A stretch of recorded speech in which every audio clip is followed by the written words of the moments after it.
Welcome to the Dental Marketing Podcast, a podcast that helps dentists win in the online world of modern-day marketing. Each week, we cover the most cutting-edge marketing tactics and strategies that are working right now across our client base to drive leads, phone calls, and more new patients for dentists. Now, here's your host and founder of Kickstart Dental Marketing, Chris Pistorius. Hi, everybody. This is Chris Pistorius again with the Dental and Orthodontic Marketing Podcast. Thanks for coming back for another episode. We've got another great guest for you today. We've got Roy Barker. Roy is a consultant, and he's here to talk about one of the biggest hot issues right now, I think, in dentistry anyway, and that's how to retain employees, right? I've heard from many of you out there that watch the show or are current clients of us, how we're having such a hard time finding, keeping employees. And you feel like you're in this churn of, hiring and then training and then hiring and then training, and you're never really getting anywhere forward. So Roy, thanks so much for being on the show today. You bet, Chris. Thanks a lot for having me. Appreciate it. Absolutely. Well, first of all, why don't you just tell us a little bit about what you do, your background, and we'll go from there. Well, I've been consulting for about the last 25 years, a lot of strategy, financial, and then, I kind of fell into this, to the retention side that I worked in the senior living industry and I did some graduate studies in that. And, I was reading a book and it said that some of these communities can have up to 300% turnover. And I actually had to go back and read this again and be like, okay, so you got 100 people or so and you're turning that over, 300 times every year. What is the cost to the organization? Because there's not only a true physical, money outlay for that, but there's also humongous risk that we run by, churning that many people through any kind of a business every year. So it just really got me interested in this part of business. And believe me, it reaches out to a lot of industries and hurts a lot of people. But it's the 5 most dangerous words in business is that, well, it's always been this way. But, my message is it really doesn't always have to be that way. There are things that can be done in order to, help reduce that turnover. It's not going to be instantaneous. You're not going to flip a switch. But if you can get yourself in the right mindset and in the right process and the right role, I think any business can bring that way down. Awesome. Well, that's, you're definitely hitting a hot topic here. And, I know it's not just in dentistry, but it's just, it's what we hear all the time. So why don't you tell everybody a little bit about, what does proper employee retention look like? Is it going out and buying ping pong tables, or is it getting a soda machine maybe in there? I mean, how do you do it? What are the tricks here? Yeah, those are the easy things that everybody wants to focus on because they're really cool. But, my message is that's at the bottom. I actually created an employee retention funnel, typically like a sales funnel, just starting at the top, how we feed things through and what comes out at the bottom. And so while those are important things to have to retain good employees, the operative word there is good employee. We have to make sure that we're actually hiring people that are compatible with our work situation, good attitudes, and especially in professional services, people that can handle the customers in a way that is that doesn't run your business off. Because unfortunately, you make some bad hires, they chase off some clients, and then you've got other problems as well. But, one of my big messages is I think that we need to think about marketing for talent like we think about marketing for clients or prospects, is that we can't be reactive. And, recruiting today, unfortunately, is placing an ad on Indeed or some other service. And that's not recruiting. That's placing an ad and sending it out. We've got to take the time to recruit and get ahead of this so we can be proactive, not reactive. And when somebody leaves, we need to have 3 or 4 candidates that we can think, okay, I know these 3 people I need to reach out to because I've seen their social media, and what they say. They're not doing anything outrageous. Maybe in the last year has been difficult because we've been under quarantine, so we can't go out to events. But when you can get to events, collect people's names, cards. Think about that always. Who could be, who would fit into my office well? Who would I want the way that we interact at a conference or even at a restaurant? If you get somebody that gives you good service, we could teach them to use the tools, the computer, put stuff in. It's that attitude and how they handle your customers. Those are the main things, and that they're compatible with you and your staff, your whole process.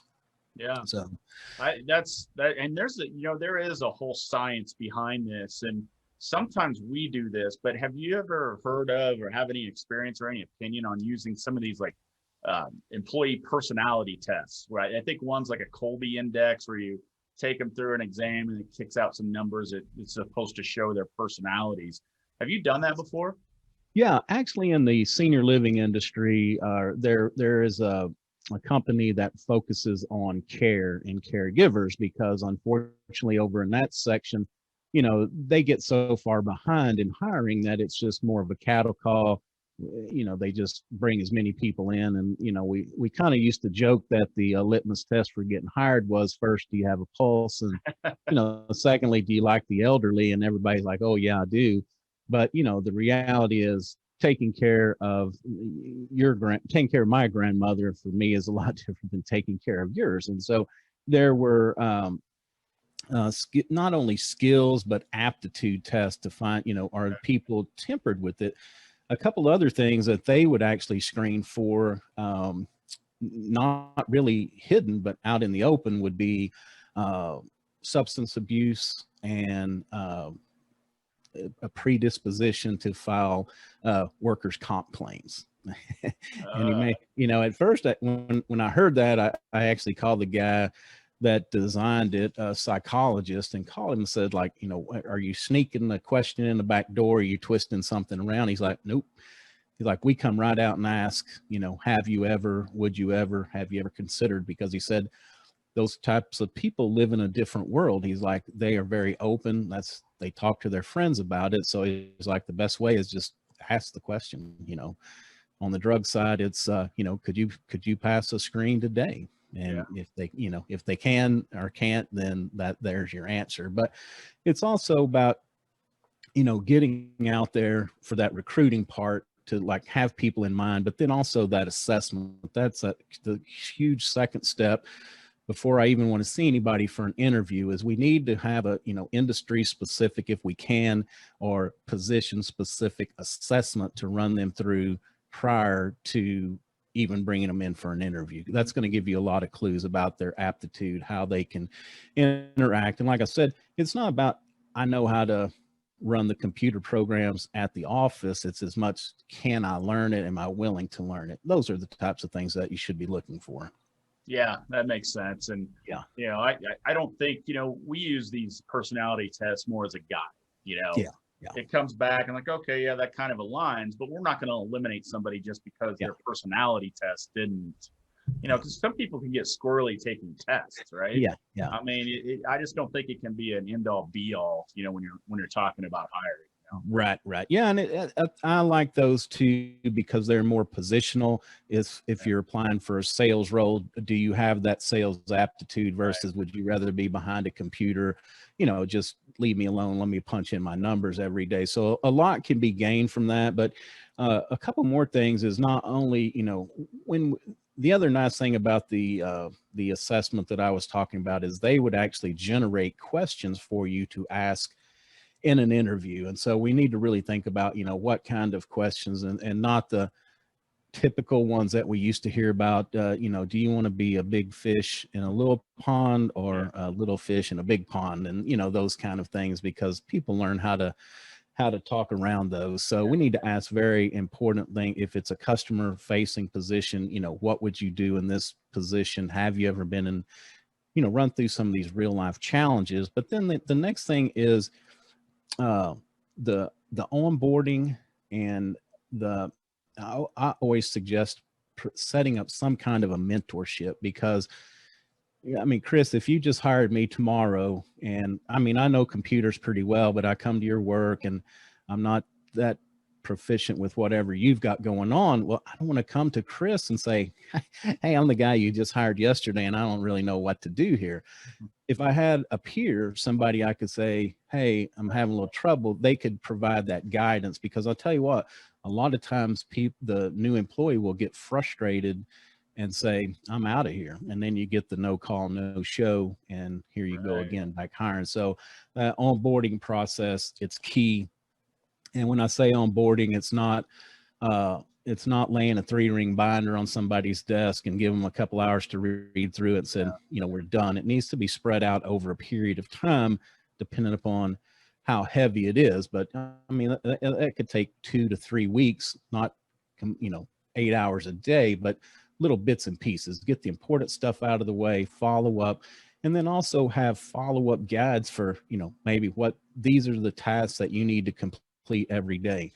This is a task that maybe you need to look at once a week or keep your eye on. Just a little reminder where they can kind of walk through that, which gets back to the importance of documentation of workflow and documentation of positions, because somebody at your company knows what this guy does, not everybody. And so if the right person isn't there, then it's like, I don't even know what this position does. So have everything documented. And these are living, breathing documents that change. I mean, just because we outline this position today, when I get in it, we may need to tweak it for what I'm doing. Maybe we've added, maybe we've subtracted, but it's going to change over time. But you need to sit down every 6 months to a year, really look at all of your positions to make sure that you have them documented, what they are really doing.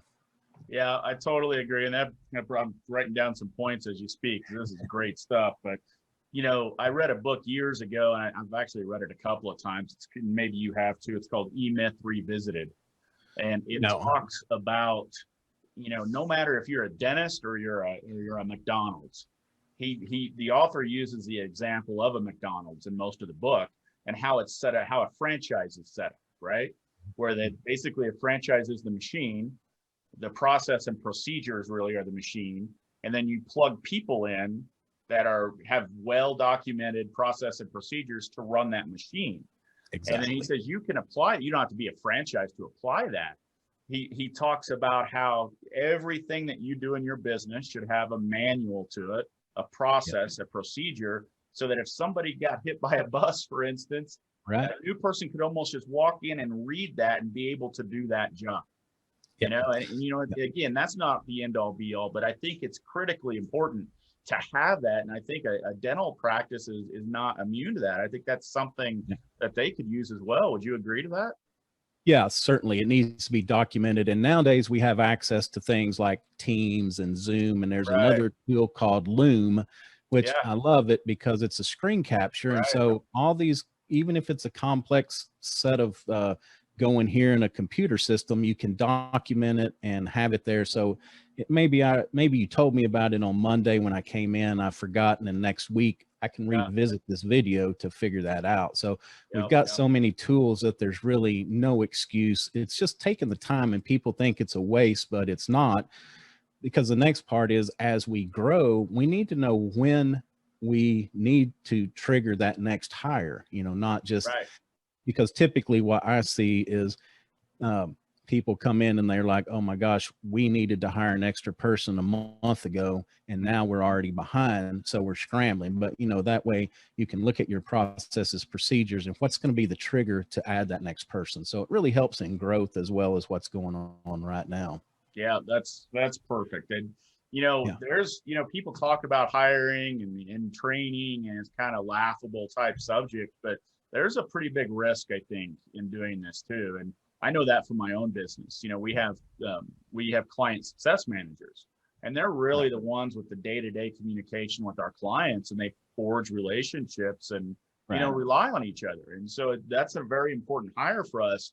And we find that if by whatever reason we lose one of those client success managers and we bring somebody new in, there's some clients that raise their hands and say, hey, I don't know about a new person here. I knew Sally or, whoever it was. Yeah. So I'm thinking, with dentistry, it's similar, that if you do a lot of that churn, do you think that there's a potential of losing some patients from that Yeah, type of activity? definitely. And I mean, from my own experience, whenever, if it's a company I deal with regularly, if I see that it's somebody new every time I'm calling or going in, it raises a red flag because I'm Yeah, like, what is going on? Because it generally, it's a amplification of other things that are going on in the business. It's not just, something that's siloed over here all by itself, typically. right. And, one thing I was going to mention is the cost. There's the risk factor. I mean, nowadays with data and, the HIPAA laws and how Yeah. we've got to protect data, but also, people getting into your bank accounts and doing all this other stuff. There's also that workers' comp issue. But the true cash cost is depending, but usually between about $500 to $7,500 to replace a $10 an hour employee. Yeah, and as we climb up, There's not many $10 an hour employees anymore either.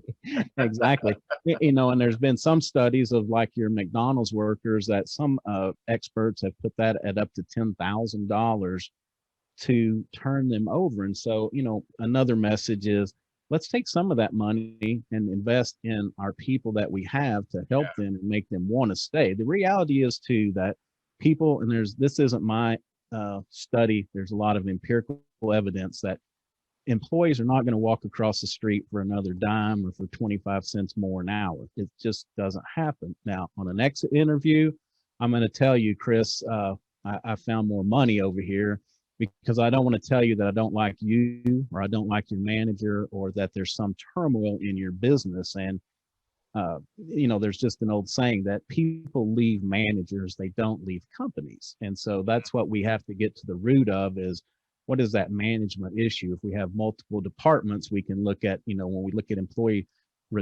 turnover numbers, we can see it's skewed to this one department versus another. Maybe we need to do a little work with that manager over there. So yeah, it can be a costly proposition. And right. That's just on the front end. And like you were saying, the risk on the back end, there's really no dollar limit because they can hurt your business. They can put you out of business. That's right. That's for sure. Yeah, it's a serious deal.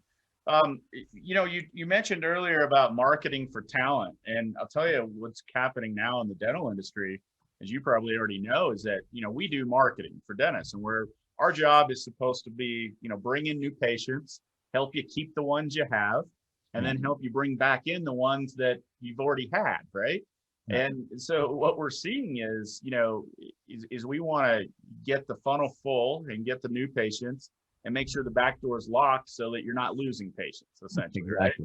Right? Exactly. So, but what we're seeing now is that we are now starting to do some of our marketing campaigns on hiring, trying to find people for these dental practices, like Facebook ads, for instance, LinkedIn ads.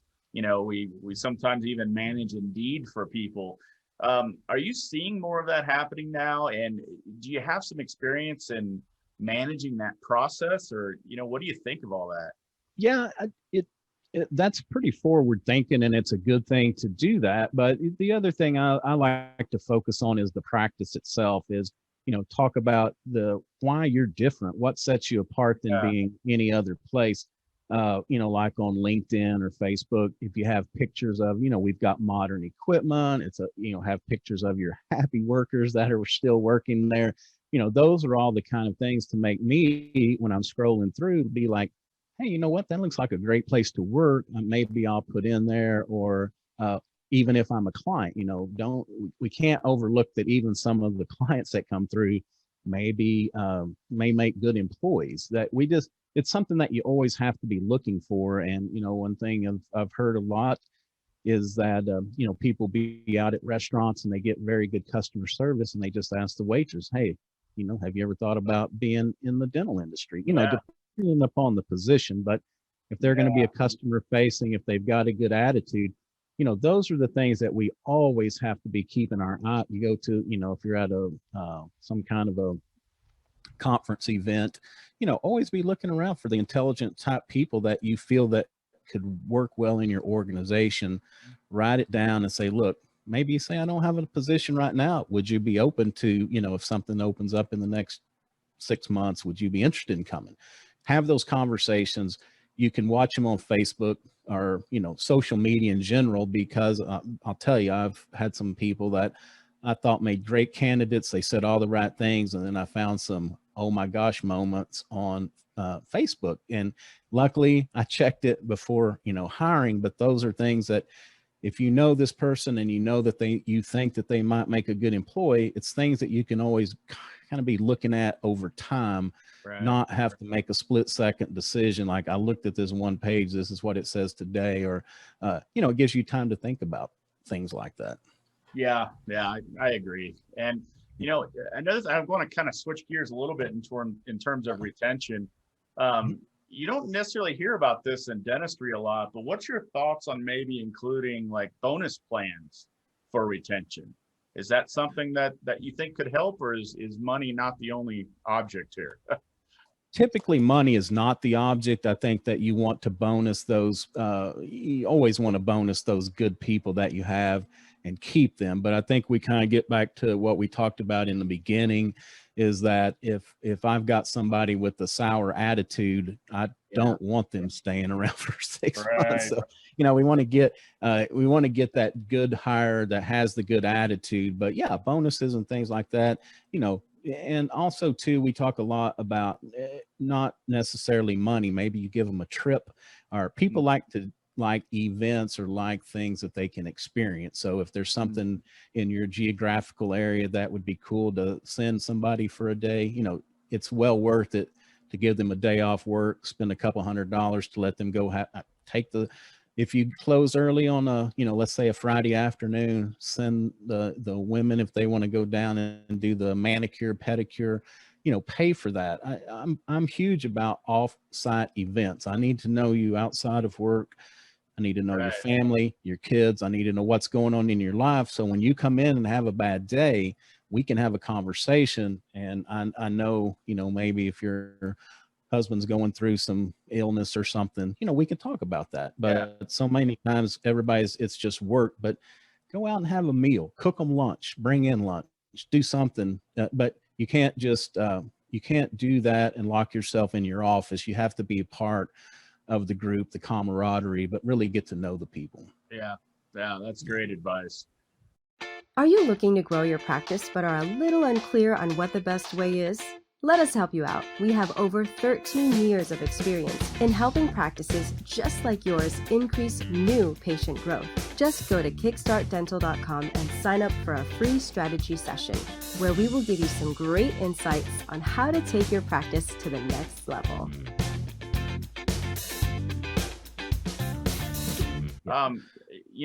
I wonder about sometimes, when you're hiring, that's certainly part of retention.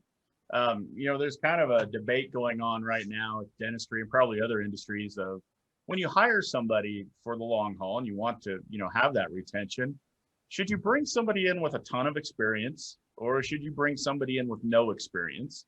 And the reason I say that, you kind of tipped on this, is that my thought is with my business is, I can bring somebody in and I can teach them what we do. Right. I can teach them marketing and how we do things in the process and procedures. But what I can't teach sometimes is if I bring somebody in and they just have a bad attitude, they're not easy to coach, that's something that I would struggle with in the long term. So the debate is, do you bring somebody in with no experience that maybe you could mold a little bit more? Or do you take that chance on somebody that's got a ton of experience? What are your thoughts with that? If I have to go with experience over attitude, I will take the attitude, because I'm like you. I can train them to do what I need them to do. It may take me a little longer, but I tell you, a bad attitude is like a virus, and it will spread throughout your entire organization. And they can hide it, right? They can hide it during the interview process. And they'll come in and smile at you and tell you everything you want to hear. And then when they get there, it's just complain till it sours everybody. And what happens then, unfortunately, they end up staying, but your other good people end up leaving because they're tired of hearing it. So yeah, it can have an adverse effect. But I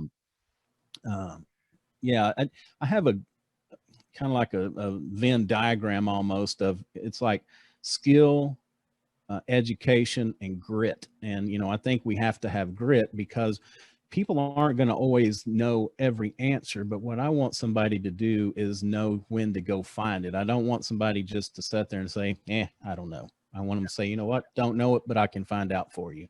Yeah. That's the kind of people that we really need to have. And I think that comes from a, kind of a grit factor, is that it's okay to say we don't know stuff. But we have to follow it up with, I will find out and get back to you, whether it's for the customer or whether it's for the professional themselves. Yeah. I think that's so critical. It really is. And, my last big question here is, I come from corporate America, and some of this has kind of been drilled into me, but I've always wondered if it is effective. It seems to work for us, but it's kind of the quarterly review stuff where you sit down kind of one-on-one with somebody and you talk to them about their performance, about where they see themselves and how they want to grow within your company. Is that something that's still effective, or are there any new twists to this? Is this something that you would recommend? Yeah, I would recommend sooner rather than later, because, it's whatever your start date was, if it's June 1st, so we're sitting down in May the next year. And I'm like, you remember back on June the 3rd, you did this. And, the employee's like, well, gosh, that's been a whole year now. I'm just getting in trouble for it. And I think we need evaluations. We need to write things down and document it, just in case we have to get rid of somebody. We have it, because that's a bad thing. If you don't do it, it's really hard to get rid of an undesirable employee. But I think we need to do it in real time. It's just like, stop by the desk, have these casual conversations about, this is my expectations. Hey, I would like for you to kind of pick up a little bit more on this. But yeah, the more throughout the year we can have them, because, the old days it was at once a year. Yeah. And it's just kind of, it's kind of lost on everybody, because it's been like, how are you remembering back a year? Have you been taking notes? If you have, then why haven't we talked? Why didn't you try to correct my behavior back when it was, when you thought it was a problem, instead of waiting now, giving me a bad review and not giving me a chance? Because I don't think people ever want to come in and do the wrong thing. Sometimes they just don't know. And so, again, I can't stress communication. It's that open communication, that this is, when they start the job, this is what I need you to do, clear process and procedures that they can refer to. But then having those conversations, and, quarterly is good, but I mean, even monthly, it doesn't have to be formal, but it can just be hey, here's some things I want to talk to you about. Right. Yeah, that's awesome. That's awesome. Roy, I know you've been so busy, and we've had to reschedule a couple of times for both of our schedules, but I really appreciate you taking the time today. Any leaving words of advice or nuggets of wisdom you can provide the dental industry on retaining employees? Yeah, just one more thing. I appreciate you having me. It's been great being here. But what I would challenge everybody to do is to be an employer of choice, not to be an employer of last resort, which is sometimes what we do. Is we're I didn't get that other job I really wanted, so you're hiring, I'll just take that. So yeah, really get out there and market, and have people that really want to come to work for you, not feel like they don't have another choice but to work for you. Right. And Roy, if somebody wants to reach out that sees this or listens to this, and they want some more help from somebody like you, what's the best way to reach out and contact you? Yeah, just shoot me an email. It's Roy, ROY, at Roy Barker, BARKER.com, Roy@RoyBarker.com. Yeah, just email me. Be glad to chat. Even if somebody just wants to talk through something, I'll be glad to have a conversation. Awesome. Well, thanks again for your time. And I want to thank everybody that tuned into this episode. I know this is going to be a popular one just because of the importance it has in the dental industry. And please join us next time. We've got more great guests coming up in the next 4 to 6 episodes, and really appreciate everybody taking the time to watch. So for Roy and myself, thanks again, and we'll talk to you very soon. Thank you. Thanks, Chris. Thanks for joining us this week on the Dental Marketing Podcast. Make sure to visit our website, www.kickstartdental.com/podcast, where you can subscribe to the show in iTunes, Spotify, or via RSS, so you'll never miss a show. While you're at it, if you found value in the show, we'd appreciate a rating on iTunes. Or if you'd simply tell a friend about the show, that would help us out too. If you are ready to grow your practice, then you might want to schedule a free strategy session with us. Just go to kickstartdental.com, and click the free strategy session button and give us 15 minutes of your time to change your practice forever. Be sure to tune in next week for our next episode. And thanks for listening to the Dental Marketing Podcast by Kickstart Dental Marketing, where dentists go to win online.